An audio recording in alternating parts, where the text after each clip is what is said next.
G'day gamers, Ranger Tony here with another SOLASTA Crown of the Magister build video. Today we're going to show the dual weapon ranger build.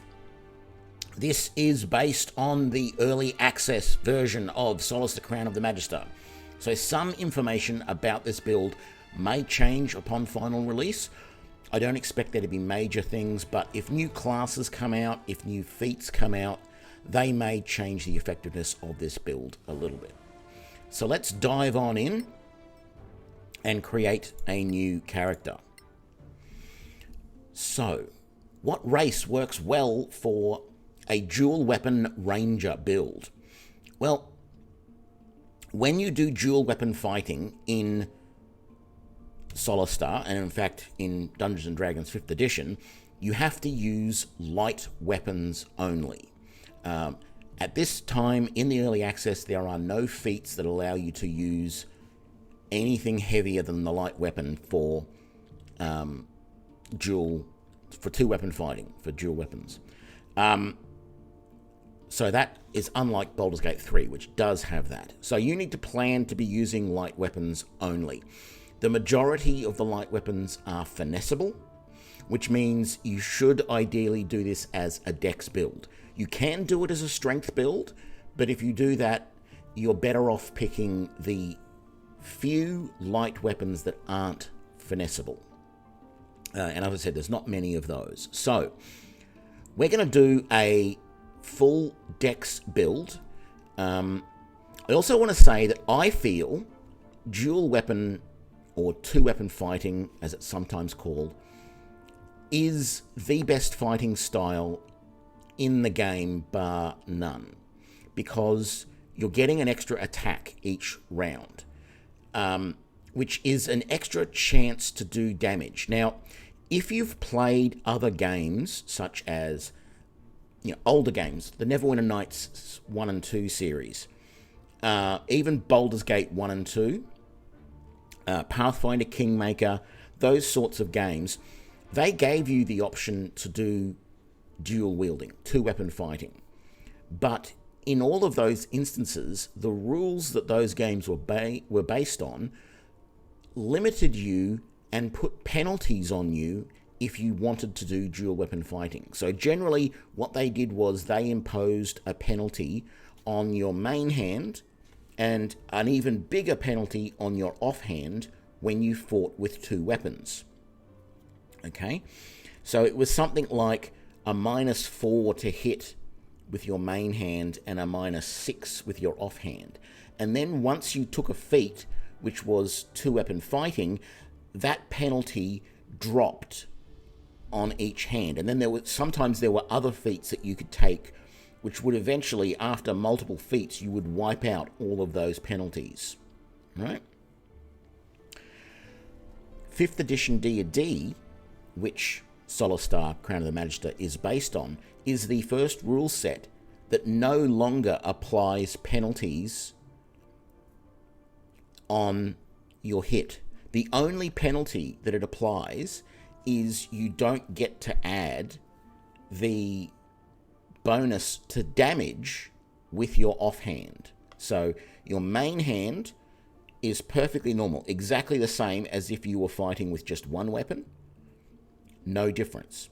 Your offhand, you just can't do as much damage. So if you don't get to add basically your dexterity modifier to the damage. So if you had a dexterity modifier of +3, for example, you wouldn't be able to add that onto your weapon. That's it. That's the only thing, and we'll be able to see that as we go through. So that means that in SOLASTA Crown of the Magister, two-weapon fighting is extremely effective because there are no penalties against it. And it means that if you're willing to use your bonus action as an attack, rather than things like, some spells and spell-like effects use bonus actions, drinking a potion, something like that. If you're willing to forgo that, you can get 2 attacks per round. And it means that there are no feats or skills available to anybody, be it a fighter, a ranger, anybody, that allow you, bar things like haste, to get multiple attacks per round until you get to level 5. And then you get your second attack. So in some other games, as an archer, for example, you could get rapid shot, which allowed you to make 2 attacks per round. None of that exists.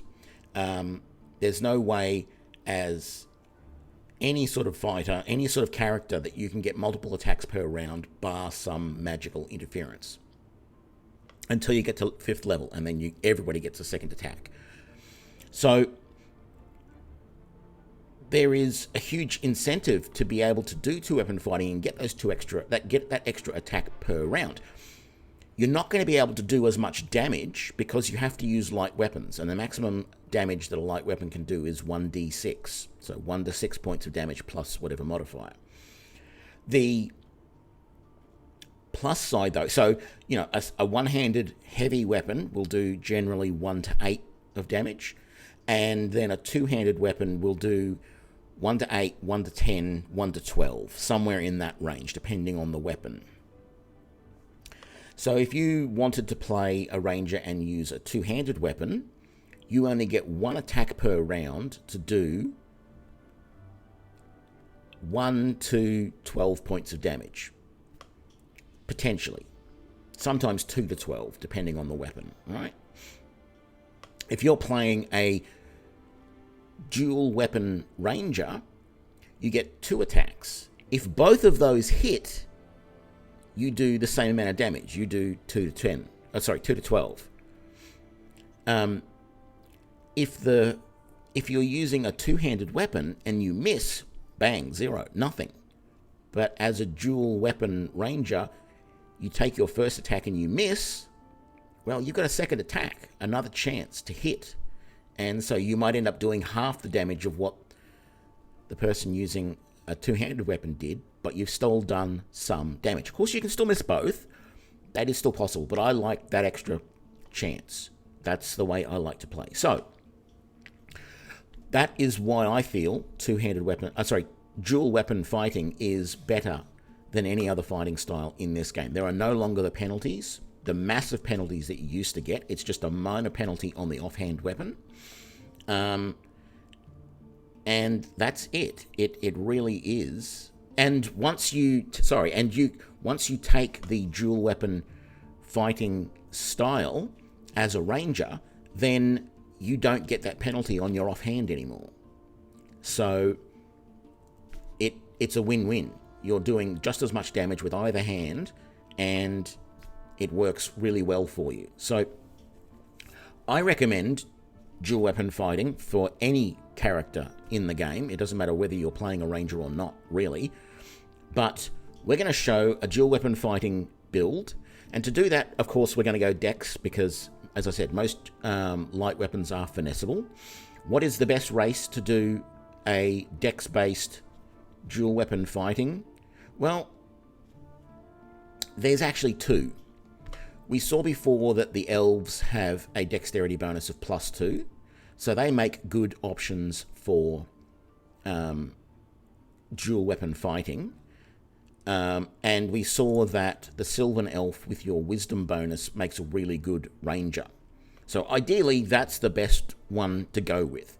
And you get other advantages there. You get Fey Ancestry, which gives you protection against charm and sleep. You get dark vision, so you can see in the dark. Keen senses to make sure that you can perceive traps and things like that easier.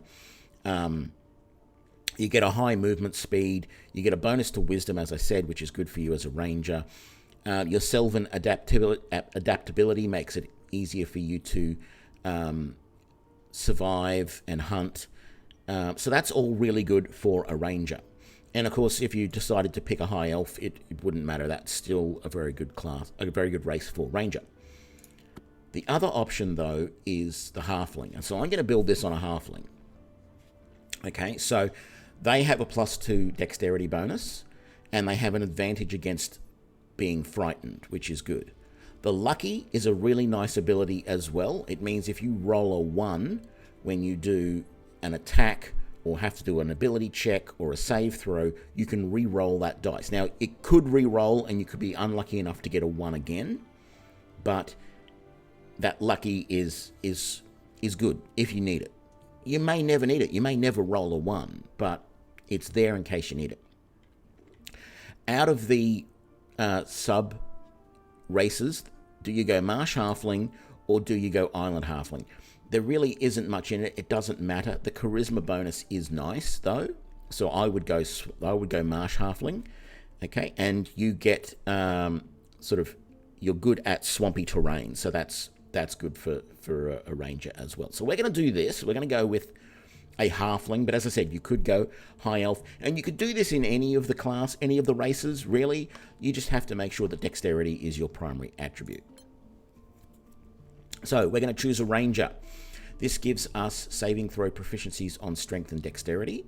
We can use light, medium armor and shields, which we're not going to use because we can't use a shield when we're dual weapon fighting.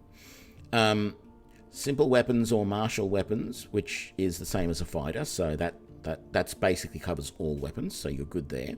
We get to choose 3 skills from that group, and then we get to pick a favorite enemy. Be careful with your choice of favorite enemy because this will affect. This does do a damage bonus to those creatures. Okay, so it'll only be like a +1 initially, but as you learn more about those creatures, that bonus will go up. So be aware of that. I can't tell you which ones are really good to go with for the Crown of the Magister module, but or adventure. But things like giants, monstrosities, undead, and aberration are things that you will get in most campaigns. If you think there's going to be animals around, go with beasts. Dragons, elementals, celestials, constructs, fiends, ooze, and plants, they're all pretty specific in that you're not going to see them a lot. So I'm going to go with aberration in this case. And we can't choose swamp here because we're an island halfling and we already know swamp. So we will choose forest.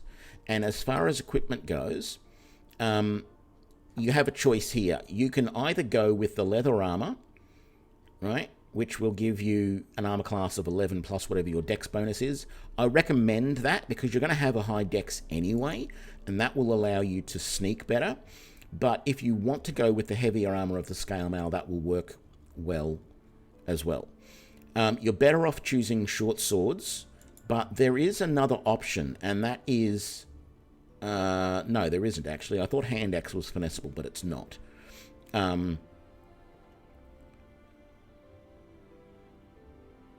So yeah, stick with the short swords. Later on, you'll be able to get scimitars, and the only advantage of going with the scimitar is that they do the same amount of damage as a short sword, but they do slashing damage rather than piercing damage. Now, your bow that you've got already does piercing damage. Piercing damage appears to be fairly common in the early weapons that you get in the game, so I like to mix it up and make sure I've got a range of different things, just in case my opponents are invulnerable to piercing damage, okay? So later on, when you find some scimitars, I suggest potentially swapping to them. So we're going to go with that.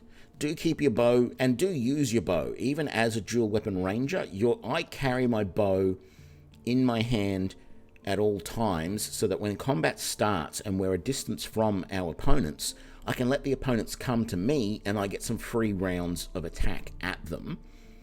And if they keep their distance, well, I just keep shooting at them with my bow because I've got a high dexterity. I'm going to be very effective with that. But if they get into melee range, that's when I switch to my two-weapon combat, and I'm going to be really effective at that. You will have to, if you do use that strategy though, there will be times when it's going to be better to get your swords out and charge into combat and get up close, particularly if they're using spells and your bow isn't being as effective as it could be. Then don't keep shooting at them, get in close. Okay? The backgrounds will not matter at all for this build. You can choose any background that you want. For the sake of this, I'm just going to choose Sellsword, and I'm going to go Authority and Kindness. And I like playing Lawful Good at the moment, so I'm also going to pick Authority and Kindness there. As I said, none of that is in any way going to affect the build. Wow, that's actually a pretty impressive start. I don't like the 9 and the 8 here, but they're not going to be huge impediments, because we can be a little bit controversial here. So let's take this roll. But what I'll say is you can do any of the methods that you want for the build. You can take a dice roll if you want. You can take the standard array. I'm going to do this and regret it, because that's going to lose that roll that I just had. The standard array gives you 15, 14, 13, 12, 10, and 8. That will work fine. You can use the point buy system where you have 27 points, but you have to remember that you can't go higher than 15 in any of the abilities with the point buy. My 15 before you put the ancestry bonus. So I could go to 17 with Dex, or I could go to 16 with Con for this one. If you want to go higher than that, you have to click on the free edit, which allows you to put as many points into each one as you want. But be aware, the higher you go, the more of these points it costs you. Right? So there is that. Let's do a dice roll. So we're going to lose that really good 18 that we had there a minute ago. And I can live with this. This is a good roll. Okay? So you're always going to want your highest roll in...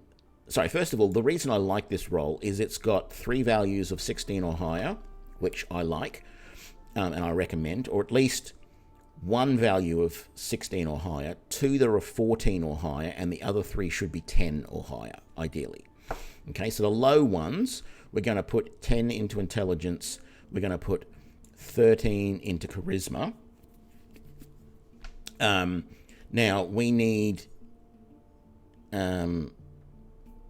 we don't need, but we'll put the 11 into strength, because we don't need strength in this build. All that's going to do is be carrying capacity. So we want our highest value to go into Dex, and then ideally you want your second highest. So that's going to give us a good armor class, and it's going to give us a good to hit. So we're getting +4 there to our armor class and a +4 to hit. Okay. Then we also need, ideally, the second highest value should go into wisdom. And that will affect your ability to use your range of spells. But if you don't want to use your highest value in wisdom, you should put it into constitution instead. And in this case, it is going to be higher because we're using the same value for both. That's just going to give us more hit points so that we're a little bit more survivable. And that's only because we're not able to wear anything but light or medium armor. We can't wear the heavy armor of a fighter, but in every other way, you're just as good as a fighter, if not better, with this build. So, now we have to pick our skills. These do not affect your build really at all, except to say that if you want to take stealth, think about whether you want to take stealth. That depends on what armor you want to use. If you want to use the heavier armor, then you'll probably really need to take stealth to cover the fact that you're wearing that heavy armor.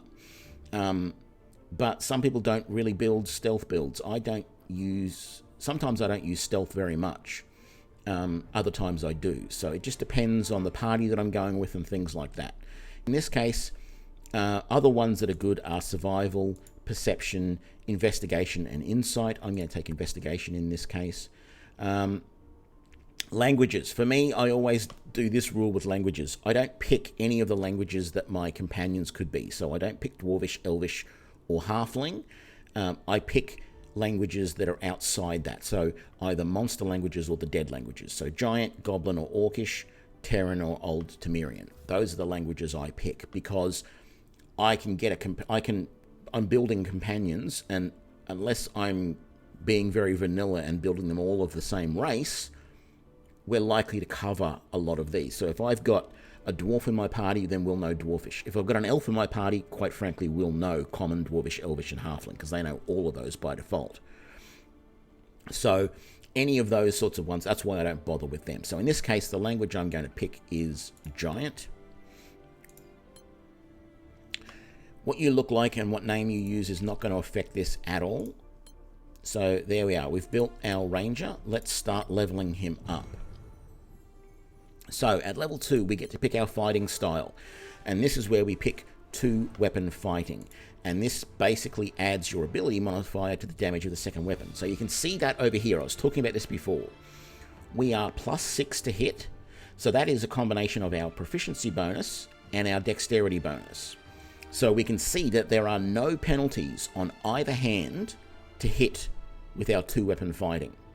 What we see here is that we're 1d6 +4 damage on our main attack, but we're only 1d6 on our bonus attack, on our offhand. This fighting style is going to make it that we are 1d6 +4 on our offhand as well. So you won't see that until we go and look at it when we're finished the level up of this level, but that's what we're going to do. And then we need to pick a spell. So you want to be the most effective ranger you can. You definitely want Hunter's Mark.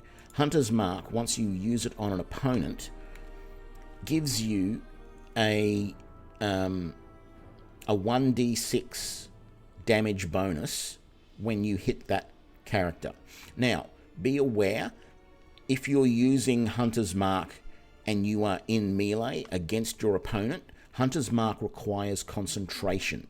So what that means is, if your opponent hits you with a weapon or a spell or something like that, or shoves you or does anything to you, there's a chance that they can break that concentration.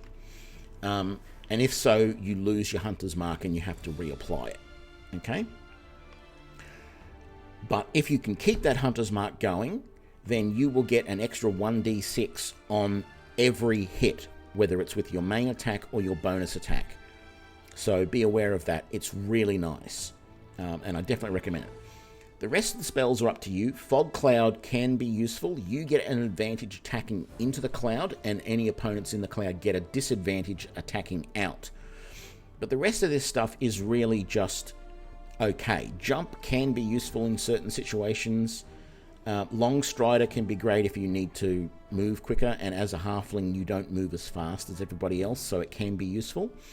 But the cures here and the detect magic, really, there are other classes that can do those better. So it's up to you, but if that's all you've got, then take Cure Wounds. I'm going to recommend Fog Cloud at the moment. And so now, as I said before, we can see that both of our weapons are doing 1d6 +4 of damage. And now they're going to choose at level 3 a Ranger Archetype. So last level we chose a fighting style. Now we choose our Archetype, and this is where it gets really good. Marksman is no good for you because you're not going to be using... You're going to be using your bow a lot, but you don't want to be primarily a ranger. You want to be a fighter. I don't like the Shadow Tamer. It's very specific. It only helps you attack creatures that are sensitive to light. And I'm not sure if, there's much interaction with the Underdark in this game. So... that would be really useful if you do go into the Underdark, but this is not Faerun, so I don't know if there is an Underdark. But, if you're going underground and doing a lot of stuff there with creatures that never see the sun, that might be useful. But the Hunter is really good, and there are 3 different Hunter archetypes. So you're doing an archetype within an archetype. There's Hordebreaker. Now, if you've played some of the games I mentioned before, like Neverwinter's Nights 1 or 2, Pathfinder Kingmaker, some of those sort of era games, there would have been a feat called Cleave, which after you killed an opponent, you got a free attack at another opponent. That's what this is. Hordebreaker is basically a cleave. So you can choose that and get the cleave ability. Giant Killer, very, very specific. If you're fighting large or larger creatures that are within 5 feet of you, and they attack you, and whether they hit you or miss, you can use your reaction to attack that creature immediately after its attack. Again, very, very specific, but it could be useful. But here's the one that is by far the best. When you hit a creature with a weapon attack, that creature takes an extra 1d8 of damage if it is below its hit point maximum. You deal this extra damage only once per turn. So it means that, let's take a scenario. We're going to choose that. You come up to an opponent and you swing at them with your main weapon. You hit them. You might only do 1 point of damage, but you hit them. Actually, you wouldn't do 1 point of damage. You'd do a minimum of 5 points of damage because you can do 1 plus 4. So let's say you do that. You hit them, you do 5 points of damage. They are no longer at their full hit, their full health. If you then do your bonus attack and hit them, you're going to do 1d6 plus 1d8 plus 4, which means you're going to do 6 to 18 points of damage with that attack, rather than the normal 4 to 10 points of damage that you would do. And from then on, every time it is your turn, the first hit that you make on them, if you take 2 attacks and they both hit, the first one will do an extra 1d8 until that creature is dead, or until it heals itself back to full health. That is an absolutely awesome ability, and in fact, it makes the Ranger one of the best characters in the game. Thieves can get sneak attack that can do extra damage, but they have to be in very specific situations. The only specificity of this is that the creature has to have lost some health. That's it.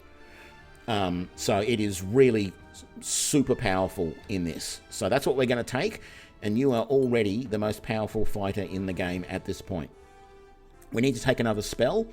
I'm going to take jump at this point, but you can choose whatever you want.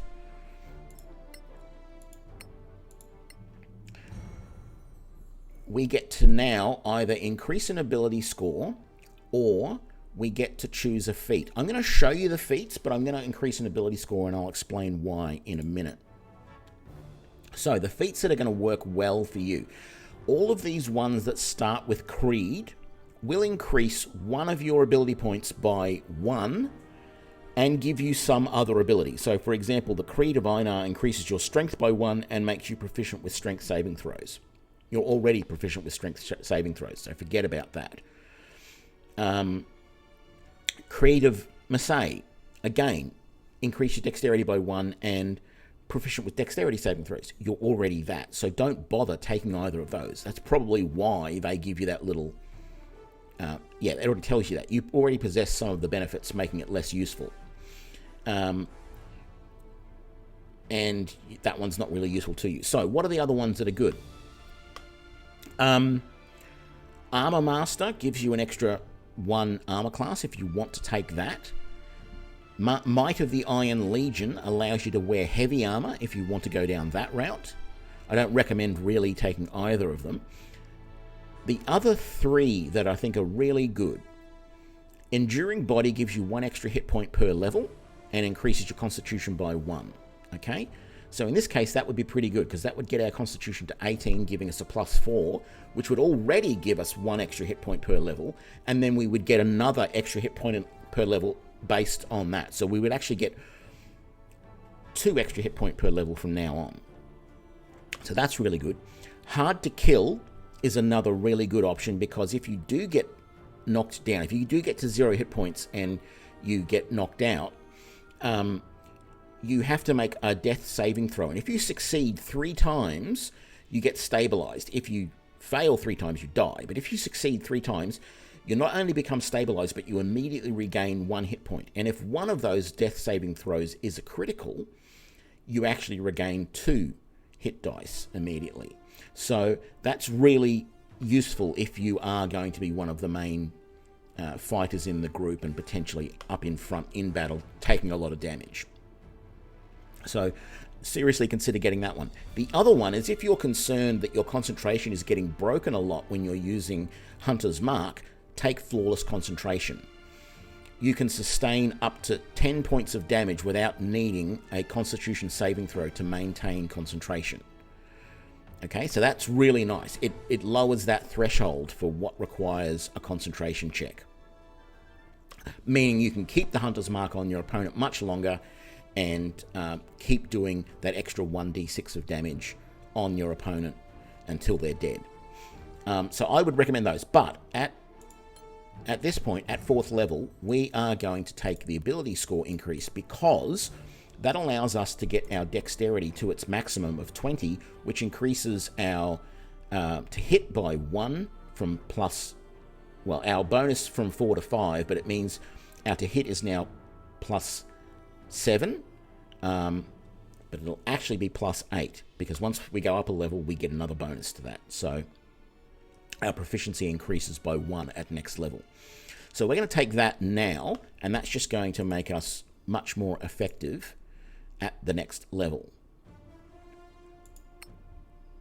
So once we then get our next level, we now get a few things. We get our proficiency bonus to +3, meaning we're now +8 to attack, but we also get 2 attacks with our main attack. So we're essentially now up to 3 attacks per round. And that's also increased raising our dexterity has also increased the damage that we're doing as well. So that's really nice. And we get another spell at this level. We start to get 2nd level spells. Not going to go into these too much. Bark Skin is useless to you because you should already have an armor class of at least 16, if not more, depending on the armor that you're wearing and any magical items, etc. You can use that to buff other people, but it's no use to you. Dark Vision, that might be useful to you depending on the race that you've chosen. If you choose Elf, it won't be. The Halflings, it will be because they don't get Dark Vision, but that's not as important. Find Traps is very situational. You have to know that there's going to be a trap there because it's an instant duration. It tells you immediately if there's any traps nearby within 24 insight within a 24 square radius. So you have to know that there's going to be a trap there, otherwise it's wasted. Lesser Restoration is something that a cleric will do a lot better than you, but you can do it if you need it. The 2 that will work well for a ranger are Pass Without Trace, which gives you and your entire party bonuses to stealth for an hour, or Protection from Poison, which cures and protects you from poison for an hour. That's the one I recommend taking. Halfway there, the rest should be pretty quick now. We do get some extra favorite enemies and natural explorers. Again, pick the enemy that you think you're going to come across. Giant is a good option. Actually, no, Monstrosity or Undead would be the next best options, I would think.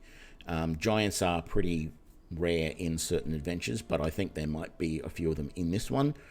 Mountain Terrain is one that I think comes up a lot in this, so I would recommend that.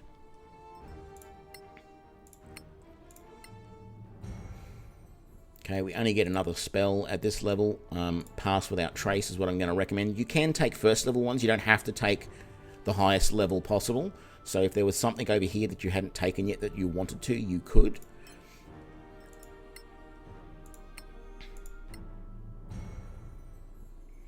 Ability score or bonus feat. We're going to take a bonus feat now. We've got our ability score up to 20 already. So there's not a huge advantage to taking anything else. I'm going to take Enduring Body here to get the extra 2 hit points per level. But as I said, Enduring Body, Hard to Kill, or Flawless Concentration are all going to be good options. Choose whichever one you prefer at that point. So we're now up to 103 hit points at level 8. And we're now going to level 9. No, sorry, we were 94 hit points at level 8. We're now going to 103 at level 9. And we get another spell. We get the 3rd level spells. Daylight is useful to light up opponents so that it's easy to attack them if you're fighting underground or in dark conditions. Protection from Energy is good to protect you from various spells and stuff like that. Both of them have their uses. I'm going to pick Daylight in this example, but you can choose either one, or you can choose a lower spell, as I mentioned. And then finally, at level 10, we get to pick another area. For some reason, I don't know whether this is buggy or not. It's like we already chose mountains previously. I'm going to choose desert in this case. It's unclear as to whether this is supposed to be re-picking one of the previous terrains that you'd already picked, or whether you're supposed to be picking a new one for that. So that's it. That is our full dual weapon ranger build to level 10. By level 10, you're going to have over 100 hit points. Your armor class is going to be at least 16, potentially higher depending on what you're using for armor. You should be able to get your dexterity to 20, even if you have to sacrifice taking that 2nd feat. to do it, but you should be able to get your dex to 20, unless there's magical items that are doing it for you as well, which will make it even easier. As I said, you should be going with your bow out at all times until you get into combat, and then switch to your primary weapons. But your primary weapons, you're going to have 3 attacks per round at +8 to hit, and you're going to be able to do, with your Hunter's Mark and your Colossus Slayer, one of those attacks, if they hit per round, is going to be doing 7 to... what did I say? 7 to 19 points of damage, if I'm correct. So that's... and you've got 3 attacks per round to hit, and if the first one hits, it'll be doing 7 to 19. The second one that hits, assuming the enemy is damaged, so any others that are not using Colossus Slayer, because you only get to use that once per turn, they will be doing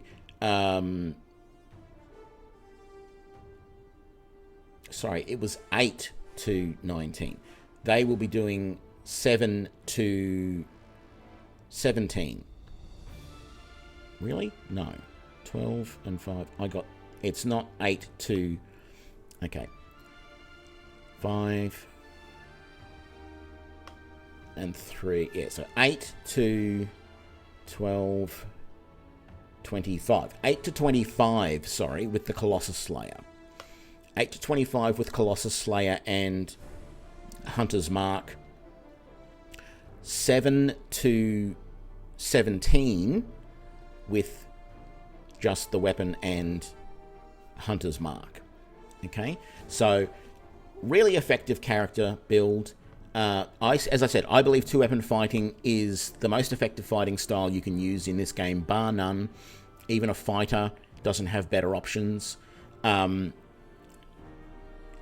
The dex build makes you very versatile. You can use a bow really well, so you can hold them at a distance if you need to, or you can rush in and use your weapons, and you are super effective with those. You're going to do a hell of a lot of damage. And then finally, the dex also gives you the ability to use some other skills like sleight of hand to pick traps, to pick locks and dismantle traps and stuff like that. So that's going to be really useful for you. All round, this is an absolutely great build. If you don't want to be primarily an archer as a ranger, then go with this build and you will do Colossus amounts of damage, and you should have fun playing it. So I hope you enjoyed this video. If you did, leave comments down below and I will see you for the next one. Thanks a lot. Bye.